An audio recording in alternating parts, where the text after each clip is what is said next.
నమస్తే అండి. మా చిన్నమామయ్య గారి పెద్ద కర్మ ఆగస్టు 29వ తారీఖునండి. పెద్ద కర్మ రోజు ఇల్లంతా శుభ్రం చేసుకోవాలి కాబట్టి, ఇంట్లో పనులన్నీ ఒకే రోజు చేయలేం కాబట్టి, ముందు రోజు కొన్ని పనులైతే చేసేసుకున్నానండి.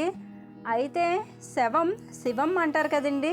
శవాన్ని కూడా పవిత్రంగా భావించే మన హిందూ ధర్మంలో చనిపోయిన తర్వాత చనిపోయిన వారికి ఆచరించే నియమాలకు అర్థం ఏమిటో ఈ వీడియోలో మీకు షేర్ చేస్తాను. గురువారం మా చిన్నమామయ్య గారి పెద్ద కర్మ అండి. నేను మంగళవారం రోజున కర్టెన్స్ అన్నీ తీసేసి ఉతికేసుకున్నాను. బట్టలు, దుప్పట్లు, మంచాలు, ఇంటి క్లీనింగ్ అంతా ఒక్క రోజులో చేసుకుంటే ఇవన్నీ చేసుకొని మళ్ళీ మేము మా చిన్నత్తయ్య వాళ్ళ ఇంటికి వెళ్ళడానికి లేట్ అవుతుందని కర్టెన్స్ వరకు అయితే ముందు రోజే ఉతికేసుకున్నాను. ఏ విషయం గురించి అయినా మాట్లాడాలన్నా తెలుసుకోవాలన్నా సమయం సందర్భం ఉండాలి కాబట్టి, పైగా ఇప్పటికీ చాలామంది ఆచరిస్తున్న ఆచారాలకు అర్థం తెలుసుకోకుండా మూఢనమ్మకాలుగా భావిస్తున్నారు కాబట్టి, ఈ వీడియో ద్వారా నాకు తెలిసిన కొన్ని విషయాలనైనా షేర్ చేయడం ద్వారా కొంతమందికైనా అవేర్నెస్ వస్తుందనే ఉద్దేశంతో నేనున్న సిచ్యువేషన్ని బట్టి ఈ వీడియో మీకు షేర్ చేస్తున్నానండి. తెలుసుకోవాలనే ఇంట్రెస్ట్ ఉన్నవాళ్ళు స్కిప్ చేయకుండా వీడియోని లాస్ట్ వరకు చూడడానికి ట్రై చేయండి.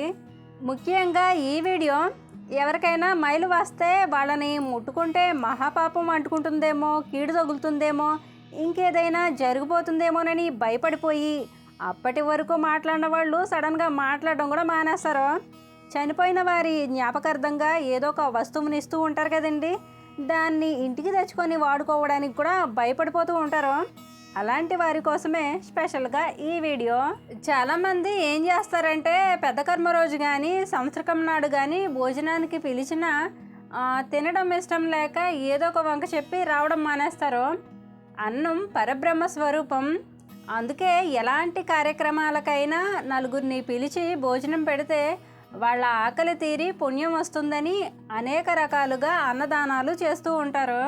పెద్ద కర్మ రోజు పెట్టే భోజనం చనిపోయిన వారికి కృతజ్ఞత తెలుపుకుంటూ, వారిని స్మరించుకుంటూ వారి ఆత్మకు శాంతి కలగాలని కూడా భోజనాలు పెడతారు. చనిపోయిన వారిని పితృదేవతలుగా భావించి దండేసి దండం పెడతాం కదండి. మరి అలాంటప్పుడు గుళ్ళో ప్రసాదాన్ని స్వీకరించినట్టే ఇది కూడా ప్రసాదం అనుకుని తింటే తప్పేముంది? ఆకలి రుచి ఎరగదు, నిద్ర సుఖం ఎరగదని అంటారు కదండి. కడుపు నింపే అన్నం విలువ తెలియాలంటే ఆకలి విలువ తెలియాలి. ఇక జ్ఞాపకార్థంగా ఇచ్చే వస్తువుల్ని తీసుకోవచ్చా లేదా, తీసుకుంటే వాడుకోవచ్చా లేదా అని కూడా చాలామందికి డౌట్స్ వస్తూ ఉంటాయి. ఇంకొంతమంది ఏం చేస్తారంటే అలా ఇచ్చిన వస్తువుల్ని మాలాంటి వాళ్ళకో లేదంటే మాకన్నా కింద స్థాయి వాళ్ళకో ఇచ్చేస్తూ ఉంటారు. ఇచ్చేవి స్టీల్ వస్తువులు కాబట్టి ఇచ్చేస్తారు. అవే వెండో బంగారం అయితే ఇవ్వరు కదా, జాగ్రత్తగా బీరువాళ్ళలో పెట్టేసుకొని తాళాలు వేసేసుకుంటారు. మరి వెండి బంగారాలకైతే కీడు తగలదంటారా? దోషాలు, కీళ్ళు, శకునాలు, శాపనార్థాలు, శనులు, శాంతులు ఇవన్నీ మన అనుమానాలతో వచ్చిన నమ్మకాలు. భగవద్గీతలో శ్రీకృష్ణుడు ఒక మంచి అద్భుతమైన మాట చెప్పాడు, యద్భావం తద్భవతి అని. అంటే అర్థం, మనం మంచిగా ఆలోచిస్తే మంచే జరుగుతుంది, చెడుగా ఆలోచించామనుకోండి చెడే జరుగుతుంది. అందుకే బీ పాజిటివ్ అంటారు. స్వామి వివేకానంద కూడా ఒక మాట చెప్పారు, మనల్ని బలహీనుల్ని చేసేటువంటి ఏ అభిప్రాయాలను నమ్మకూడదు, మనల్ని బలవంతులుగా చేసే అభిప్రాయాలను మాత్రం వదిలిపెట్టకూడదు అని అన్నారు. ఓకేనండి. ఉదయం బట్టలు కర్టెన్స్ నానబెట్టేసిన తర్వాత టిఫిన్కి ప్రిపేర్ చేశాను.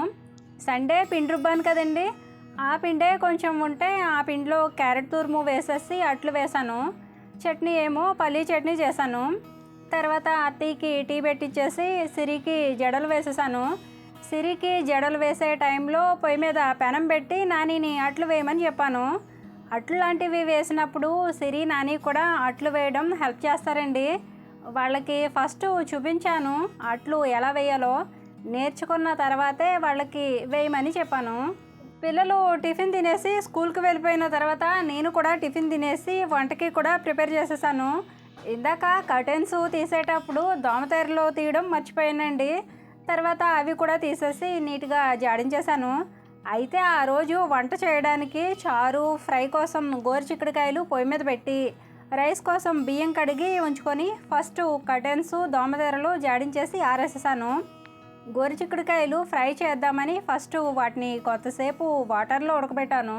నేను కర్టెన్స్ దోమతెరలు జాడించుకొని వచ్చే లోపు అవి ఉడికిపోయి చారు మరిగిపోయింది.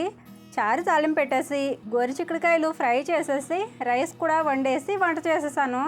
వంట అయిపోయిన తర్వాత మిగిలిన బట్టలు కూడా ఉతికేసాను. ఇక టాపిక్లోకి వస్తే, చనిపోయిన తర్వాత 11 రోజుల వరకు మైలు ఉంటుంది కదండి.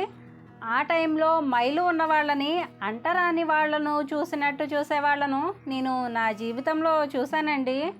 అసలు మనిషి చనిపోయిన తర్వాత 11 రోజుల వరకు మైలు ఎందుకు ఆచరిస్తారంటే, చనిపోయిన వ్యక్తికి కుటుంబానికి మధ్య విడతీయరాని బంధం ఉంటుంది.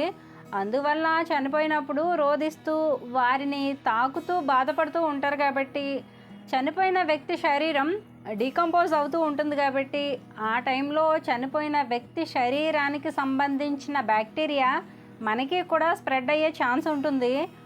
ఒకవేళ తను ఆరోగ్యంగానే చనిపోతే పర్వాలేదు. వైరస్ వల్ల వచ్చే ప్రాణాంతకరమైన వ్యాధులైతే జాగ్రత్తగా ఉండాలి కాబట్టి, ఎందుకైనా మంచిదని పూర్వం మన పెద్దవాళ్ళు 11 రోజులు మైలు ఉండేలా ఆచారం పెట్టారు. ఇది ఎలా అంటే, కరోనా టైంలో 11 రోజుల వరకు క్వారంటైన్లో ఉంచేవారు కదండి, అలా అన్నమాట. ఇలా చేయడం వల్ల మిగతా వారు కూడా ప్రాబ్లం ఫేస్ చేయకుండా ఉంటారు. ఇక సాయంత్రపు వేళలో గనక చనిపోతే వారికి దహన సంస్కారాలు ఉదయం మాత్రమే చేస్తారు కానీ సాయంత్రం 5-6 దాటితే చేయరు. ఇలా ఎందుకంటే, ఎంత ధైర్యంగా ఉండేవాళ్ళైనా చీకటి పడితే భయపడతారు. అంతెందుకు, ఎప్పుడైనా నైట్ టైం సడన్గా కరెంట్ పోతే మనం మన ఇంట్లో ఉండడానికే భయపడతాం. అలాంటిది సాయంత్రం దాటాక చీకటి పడే టైంలో శ్మశానానికి వెళ్ళే ధైర్యం కూడా వెళ్ళే వాళ్ళకి కూడా ఉండాలి కదా. పైగా ఆ వాతావరణం దహన సంస్కారాలు చేయడానికి అనుకూలంగా ఉండదు కాబట్టి రాత్రి వేళలో దహన సంస్కారాలు చేయరు. అలాగే చనిపోయిన వ్యక్తికి ముక్కులో దూది పెట్టి నోట్లో గంగాజలం పోసి తులసి ఆకుల్ని నోట్లో పెడతారు కదండి. ఇలా ఎందుకంటే, ఇందాక చెప్పాను కదండి, చనిపోయిన తర్వాత బాడీ డీకంపోజ్ అవ్వడం స్టార్ట్ అవుతుందని. బాడీలో నుండి చెడు వాయువులు బయటికి రిలీజ్ అవుతూ ఉంటాయి. అవి గాలి ద్వారా పర్యావరణంలో కలిసి బాడీ చుట్టూ ఉన్న వారికి స్ప్రెడ్ అవుతాయి. ఇలా జరగకుండా ఉండడానికే దూది ముక్కులో పెట్టి తులసి దళాలను నోట్లో పెడతారు. తులసి, గోమూత్రం ఈ రెండు క్రిమి సంహారిణిగా పనిచేస్తాయి కాబట్టి ఈ టైంలో తులసి ఆకుల్ని, గోమూత్రాన్ని కూడా వాడుతూ ఉంటారు. మనిషి చనిపోయిన తర్వాత ఆ బాడీ దగ్గర పెట్టే దీపం, అగరబత్తులు, తులసి, గంగాజలం, తీసుకెళ్లేటప్పుడు పెట్టే పిడకల పొగ, ఇవన్నీ కూడా చనిపోయిన వ్యక్తికి గౌరవ మర్యాదలు చేస్తూ సంతాపం తెలియచేయడం మాత్రమే కాదు, పర్యావరణాన్ని శుద్ధి చేయడం కూడా. ఇలా చేస్తేనే చనిపోయిన వారి ఆత్మ శాంతిస్తుందని మన పెద్దలు చెప్తారు. అలాగే శవాన్ని తీసుకువెళ్ళేటప్పుడు చిల్లర డబ్బులు చల్లుతారు కదండి. దీనికి అర్థమేంటో మీకు కూడా తెలిసే ఉంటుంది. బ్రతికి ఉన్నన్నాళ్ళు ఆ డబ్బు కోసమే బ్రతికాను, కానీ అది నాతో రాదని తెలుసుకొని ఉన్నన్నాళ్ళైనా దాన ధర్మాలు చేస్తూ సంతోషంగా ఉండాలని, వచ్చేటప్పుడు ఎలా వచ్చామో పోయేటప్పుడు కూడా అలాగే పోతామని దీనికి అర్థం.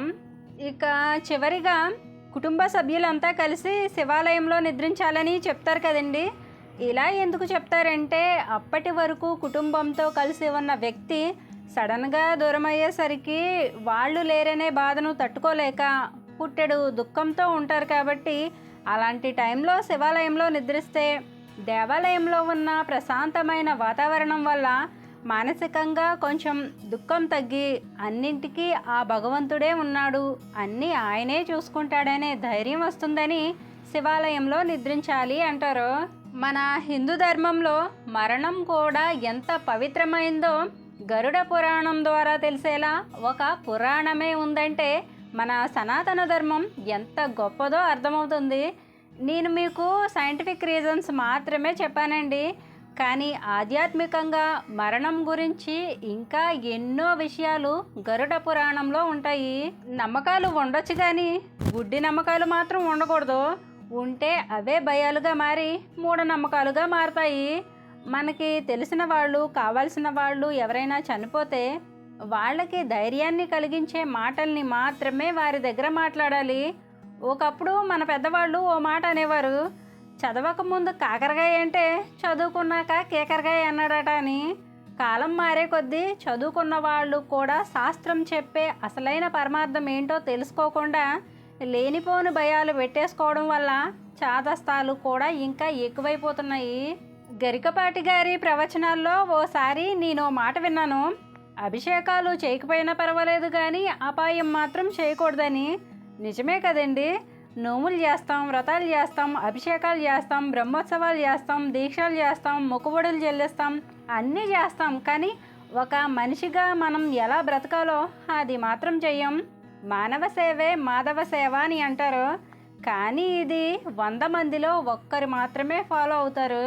చనిపోయిన తర్వాత చనిపోయాడని బాధపడే కంటే ఉన్నప్పుడే వారితో ప్రేమగా ఉండాలి.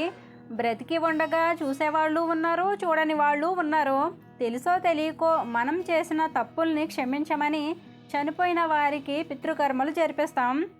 వాళ్ళు చనిపోయిన తర్వాత మనం ఎంత డబ్బు ఖర్చు పెట్టి ఎంత వైభవంగా జరిపినా వారి ఆత్మ శాంతించదు. ఇది నిజమో కాదో మీకు నెక్స్ట్ వీడియోలో షేర్ చేస్తాను. అవును, మీకు చెప్పడం మర్చిపోయాను. ఈరోజు మంగళవారం కదా, సుమా ఈరోజు వీడియో పెట్టిందేంటని మీరు అనుకునే ఉంటారు కదండి. మన ఫ్యామిలీలో చాలామంది ఎప్పటి నుంచో రిక్వెస్ట్ చేస్తున్నారండి డైలీ వ్లాగ్స్ పెట్టమని. అందుకే ఈ మంత్ నుంచి ప్రతి మంగళవారం కూడా వీడియో వస్తుందండి.